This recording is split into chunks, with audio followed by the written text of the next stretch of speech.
Hey there, how you doing?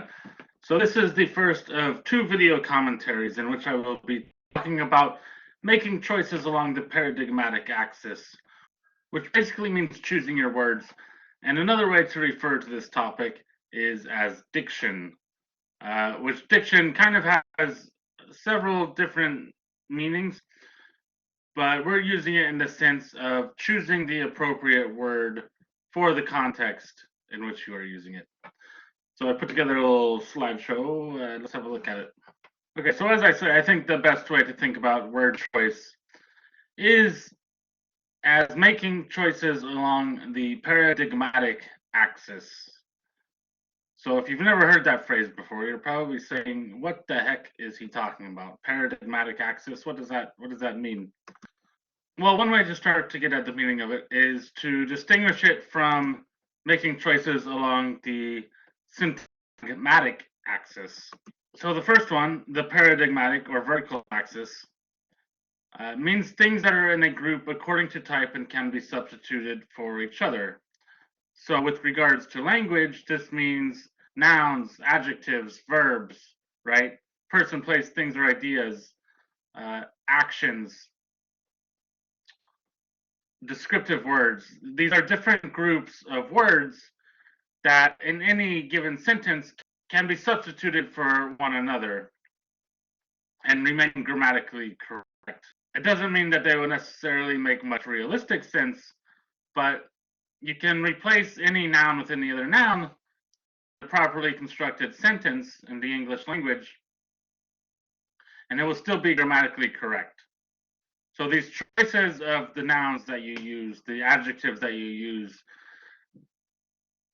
the verbs that you use, these constitute your paradigmatic choices. The syntagmatic or horizontal axis indicates a sequence of things that might be rearranged. So, okay, so the paradigmatic are the words that you choose, okay? And the syntagmatic is how you arrange those words that you choose, how you put them all together in a sentence. And as I said, if a sentence is constructed with grammatical correctness on the syntagmatic axis, if the nouns and the adjectives and the verbs and the conjunctions, etc., are all placed in appropriate position to one another, then it becomes a choice. Then it becomes a matter of choices along the paradigmatic axis. The words that you are using to fill in that template according to grammatically correct syntax. And we'll be talking about syntax in much greater detail in days and weeks to come. But one way to think about this is to compare it to this scenario. So one way to consider this distinction between the paradigmatic axis and the syntagmatic axis with regards to language is to compare it to this scenario. So imagine that you have just moved into a new apartment that is completely empty. The paradigmatic choices you would make in that situation are the actual pieces of furniture you would pick out to put in the apartment. You might get a couch, a folding chair, a glass coffee table, and a bunk bed. Or you might get a divan, a beanbag chair, a desk, and a Victorian four-poster bed. Assuming you had all the money in the world, you could get any different combination of furniture to fill the space in your new apartment. This means that these choices lie along the paradigmatic axis. Okay, so pretty much, if you're talking about a room, the choices you're making along the paradigmatic axis are, in this scenario, any piece of furniture that is in existence that you could afford and get your hands on. But then, of course, you have to decide how to arrange the furniture in the space of the apartment. Will the desk go by the window, or will the beanbag chair? What will go along the north wall, the divan or the Victorian four-poster bed? These are choices you will be making along the syntagmatic axis. Okay, so the actual pieces of furniture that you're putting in the room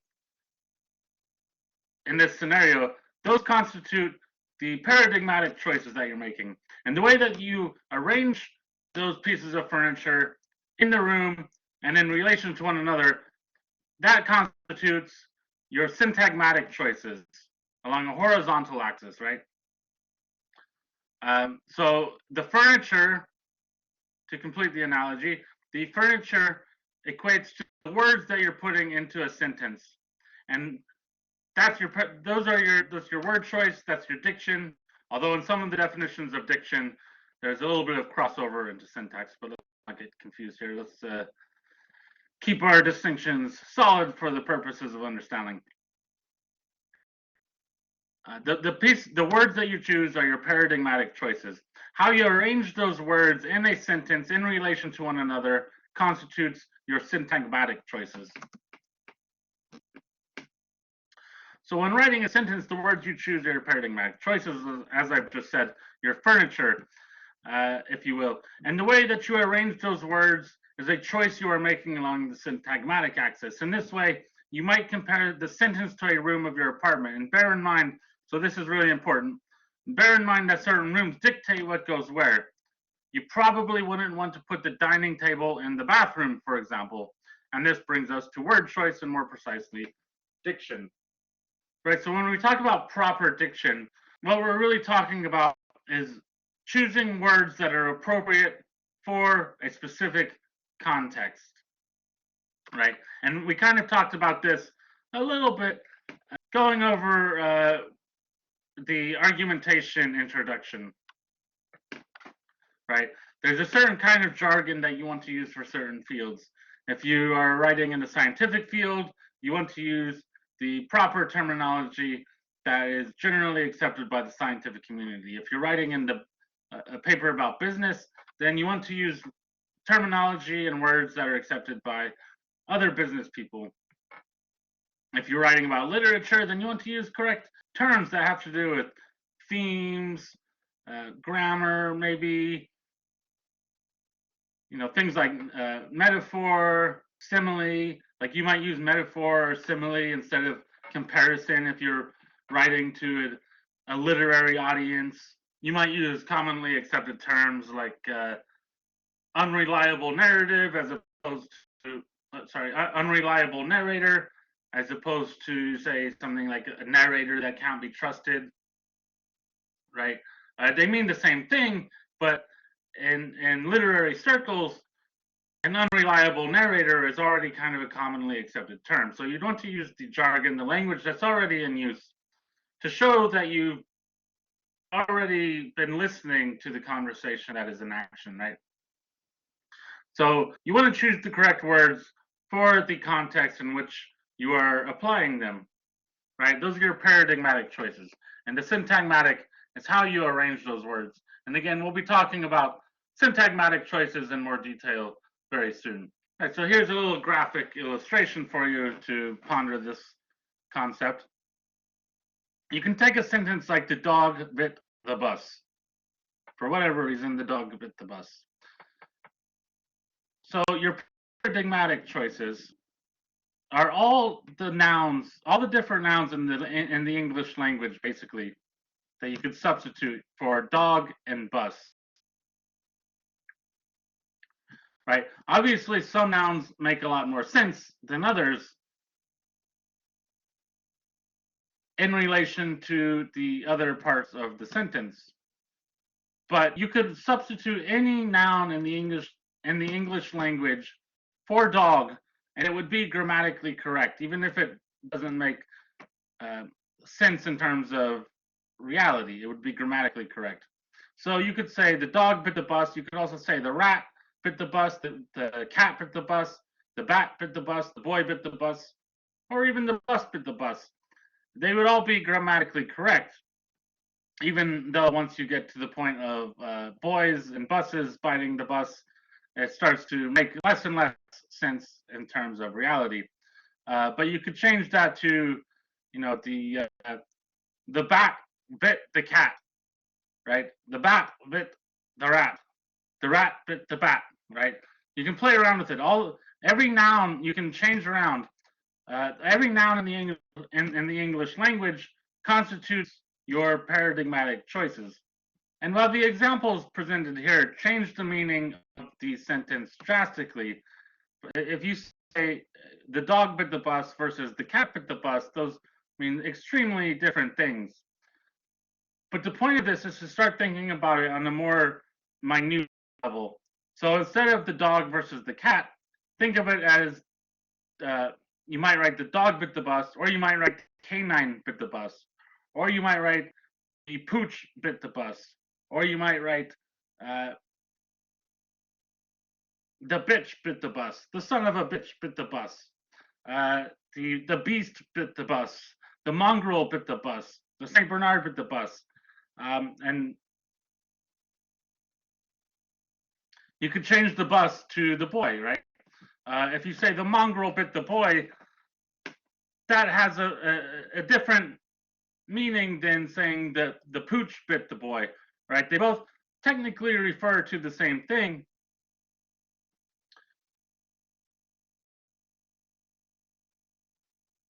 but when you start working off of the associations of those words, they begin to mean very different things. So what if you instead of the dog bit the boy, if you said the pooch bit the brat, right? That still means that the dog bit a boy in this case. Uh, but by referring to the dog as the pooch and the boy as a brat, it begins to shift the specific meaning of the sentence, the associations of the sentence. And it definitely will create a shift in the emotional response of the reader. Right, so keep in mind that in this example, we're talking about paradigmatic choices. We're talking about noun. We're talking about paradigmatic choices in the category of nouns. But we could just as easily talk about paradigmatic choices along. We could just as easily talk about paradigmatic choices in the category of verbs. So you could change it from the dog picked the bus to the dog washed the bus, the dog chased the bus, etc., ad infinitum. All right, and what we're getting at here with these more subtle differences along the paradigmatic axis are denotation and connotation. And it's important to keep these ideas in your head. Denotation, if we're talking about denotation, it means the direct, literal, explicit meaning of a word, essentially the dictionary definition of a word, right? So with the example we were just looking at, dog, canine, pooch, they all refer to the same thing. However, if you start talking about connotation, that's the implicit meaning of a word. That which a word signifies through suggestion, association, right?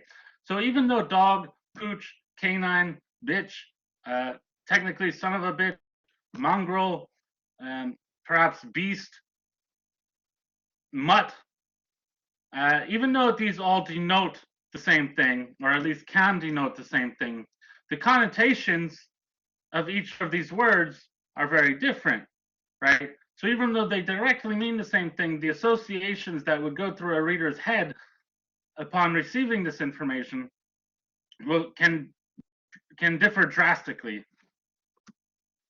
And here's an example I came up with that I'm rather fond of.